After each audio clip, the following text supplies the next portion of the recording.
Dear students, Assalamu alaikum. I am Professor Mozam Rashid. We are going to start the first essay from Book 2, The Dying Sun by Sir James Jeans. ये मैंने सामने इसका book से इसका image लिया हुआ है.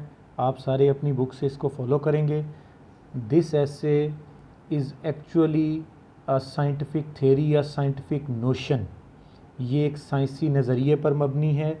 हम इसको पैराग्राफ वाइज मैं आपको इसकी डिटेल बताऊंगा और जो मुश्किल वर्ड्स हैं, as you people know, the synonyms and MCQs, the questions, the multiple choice questions, उनको भी मैं हाईलाइट करता जाऊंगा, आपको बताता जाऊंगा. इन द फर्स्ट पैराग्राफ, ये जो पहला है जिसमें राइटर हमें स्टार्स के मुतालिक बता रहा है, about the size of stars and the number of stars, उनका साइज़ और उनकी तादाद.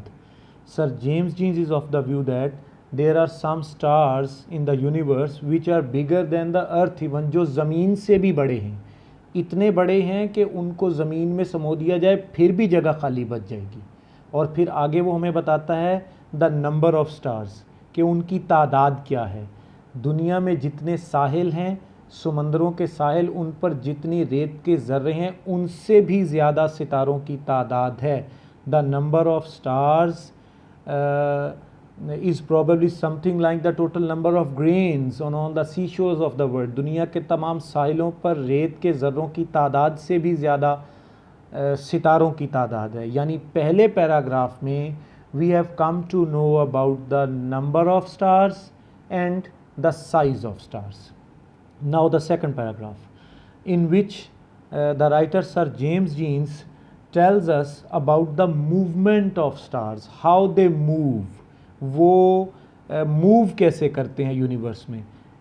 कुछ सितारे अकेले सफ़र करते हैं और कुछ सितारे पैक्स में सफ़र करते हैं. दे ट्रैवल इन अ यूनिवर्स जो इतनी इमेंस है, इतनी बिग है. नाउ इमेंस को मैं अंडरलाइन कर रहा हूँ. Immense means huge, HUGE, huge, mammoth, बहुत बड़ी. उस यूनिवर्स में सितारे मूव करते हैं. सम स्टार्स ट्रैवल अलोन, कुछ अकेले सफ़र करते हैं, कुछ ग्रुप्स की शक्ल में सफ़र करते हैं. और ये बहुत ही रेयर बात है. रेयर मीन्स नायाब, बहुत ही नायाब इवेंट है, बात है कि एक सितारा दूसरे के करीब आए, क्योंकि यूनिवर्स बहुत वसी है, वास्ट है, इमेंस है, ह्यूज है, उसकी वुसअत बहुत ज़्यादा है. वसी होने की वजह से एक सितारा दूसरे के करीब नहीं आ सकता. किस वजह से नहीं आ सकता? वुसअत की वजह से. यूनिवर्स बहुत वसी है, उसकी वुसअत बहुत ज़्यादा है, इसलिए एक सितारा दूसरे के करीब नहीं आ सकता. अब तीसरे पैराग्राफ में जो he is going to give us a very clear point of his theory, वो बताना क्या चाह रहा है, उसका नज़रिया क्या है, साइंटिफिक नोशन क्या है, उसका हाइपोथेसिस क्या है, जिसमें वो तीसरे पैराग्राफ में बताता है some 2000 million years ago, 2000 million years ago this rare event took place. जो मैं पिछले पैराग्राफ में बता रहा था, नायाब इवेंट, रेयर इवेंट, कि एक सितारा दूसरे के करीब आया. पहले उसने बताया था वुसअत इतनी ज़्यादा है कि एक सितारा दूसरे के करीब नहीं आ सकता. अब उसने बताया कि this rare event took place 2000 million years ago. ये नायाब इवेंट रूनुमा हुआ. It occurred 2000 million years ago. ये छोटे छोटे MCQs हैं, these are multiple choice questions, कि उनकी तादाद कितनी बताई गई है, उनका साइज़ कितना बताया गया है, कितने मिलियन ईयर्स अगो, ये आपको MCQs की शक्ल में आएंगे. हाउ दे ट्रैवल, वो मूव कैसे करते हैं, ये छोटे छोटे MCQs हैं जो शॉर्ट क्वेश्चंस की शक्ल में आपको पेपर में आएंगे. Anyways, the writer is of the view that 2000 million years ago this rare event took place means एक सितारा दूसरे के करीब आया. A star happened to come near the sun.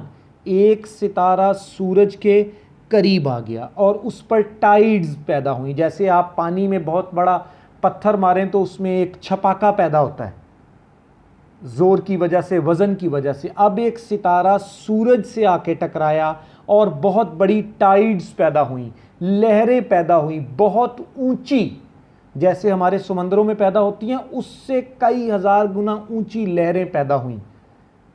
वो सूरज है, सूरज पर वो आके टकराया है, उस लावे पर टकराया है। असल में राइटर आपको बताना चाहता है how did planet come into being, ये सवाल है, आगे एक्सरसाइज में भी मौजूद है, पेपर में भी आ सकता है कि प्लैनेट्स कैसे पैदा हुए। कि वो सितारा जब और सूरज के करीब आता गया उसका टाइडल पुल और स्ट्रांग होता गया, उसका पुल बढ़ता गया, उसका खिंचाव बढ़ता गया, लाइक अ प्रेशर कुकर उसमें प्रेशर बढ़ता गया। जैसे लिवर होता है, लिवर जैसे गाड़ी को पुल करता है गाड़ी को उठाने के लिए उसके जैक को, इस तरह उस पुल की वजह से वो mountain it rose higher and higher, ये और ऊंची से ऊंची होती गई, उसका प्रेशर बढ़ता गया और वो टुकड़ों में तकसीम हो गई, वो फट गई, इट एक्सप्लोडेड एंड उसके टुकड़े जो थे वो खला में फैल गए। These small planets have been going round the sun since ever, तब से ये छोटे छोटे टुकड़े जो हैं वो सूरज के गिर्द गर्दिश कर रहे हैं। अब वो रैंडमली टूटे थे, कुछ बड़े हैं कुछ छोटे हैं, वो क्योंकि वो एक किसी फार्मूला के तहत नहीं तोड़े गए, वो रैंडमली पुल की वजह से टूट गए थे, इसलिए वो छोटे बड़े साइज में डिफरेंट हैं, रैंडमली टूटे थे और वो खला में फैल गए। वो जो छोटे टुकड़े हैं they are called planets and our earth is one of them, वो प्लैनेट्स कहलाते हैं और हमारी ज़मीन उन्हीं में से एक है।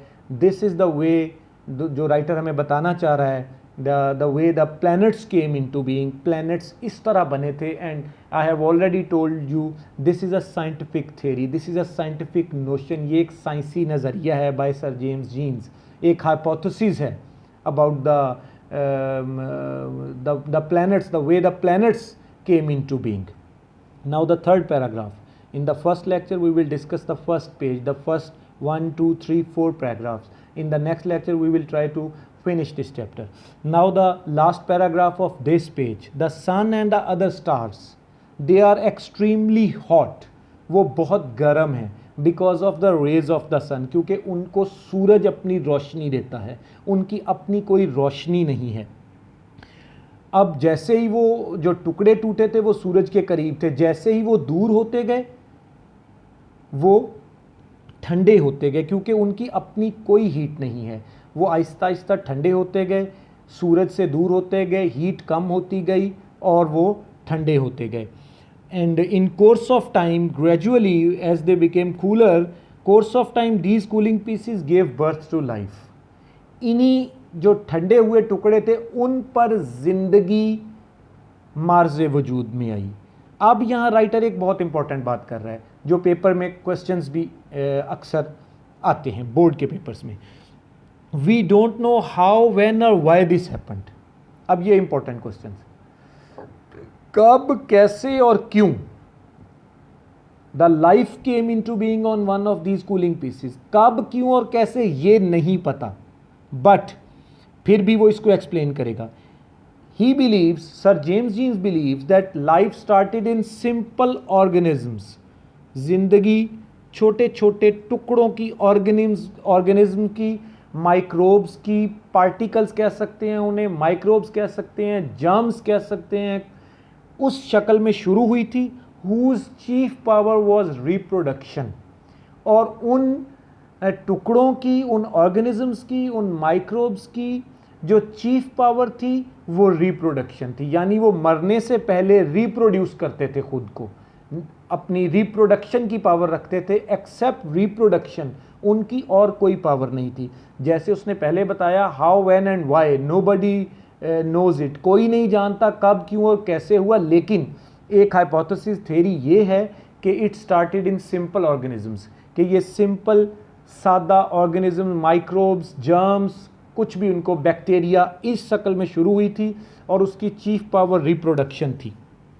But from these humble beginnings, ये मैं अंडरलाइन कर रहा हूँ, हम्बल मीन लो। हम्बल का हरगिज़ ये मतलब नहीं है जैसे हम हम्बल को आम वर्ड्स में, हम्बल मीन्स लो बिगिनिंग्स, यानी उनकी beginning, the life started in simple organisms, आम ऑर्गेनिजम्स, बैक्टीरिया की शक्ल में शुरू हुई थी, इसलिए हम्बल का मतलब है low. A came stream of life which growing ever more and more complex. अब उन हम्बल लो बिगिनिंग से ज़िंदगी शुरू हुई बैक्टीरियाज की शक्ल में और ग्रेजुअली कॉम्प्लेक्स से कॉम्प्लेक्स होती चली गई। मौजूदा टिल डेट अगर हम अब तक देंगे ज़िंदगी बहुत ज़्यादा कॉम्प्लेक्स हो गई है। अब इस लेक्चर को आप गौर से अपने बुक्स रख के स्टडी करें, आगे बुक खोल के जो चीज़ें अंडरलाइन की हैं उनको गौर से देखें, जो सिनोनिम्स बताए हैं उनको अंडरलाइन करें, जो MCQs बताए हैं उनको देखें। I hope you will understand it. In the next lecture we will try to finish the chapter. Good luck.